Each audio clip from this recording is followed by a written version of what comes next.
Kozhikode Himayathul Islam higher secondary school NSS ക്യാമ്പിന്റെ ഭാഗമായി flash mob സംഘടിപ്പിച്ചു. ലഹരി വിപത്തിനെതിരെ സമൂഹത്തെ ബോധവൽക്കരിക്കുക എന്ന ലക്ഷ്യത്തോടെയാണ് ഫ്ലാഷ് മോബ് സംഘടിപ്പിച്ചത്.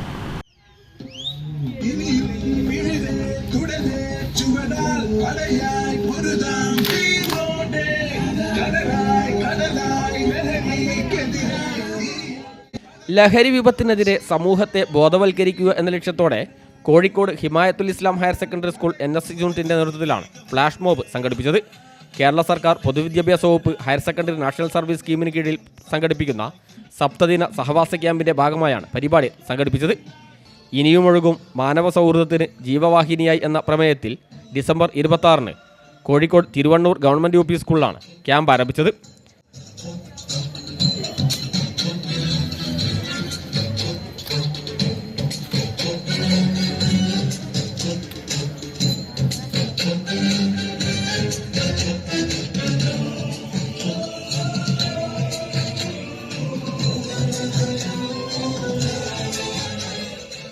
ചടങ്ങിൽ NSS east cluster convener KN Rafeeq, west cluster convener Geetha എന്നിവർ സംബന്ധിച്ചു.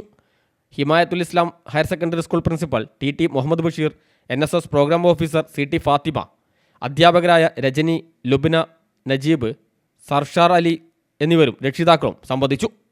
News bureau, Mavoor.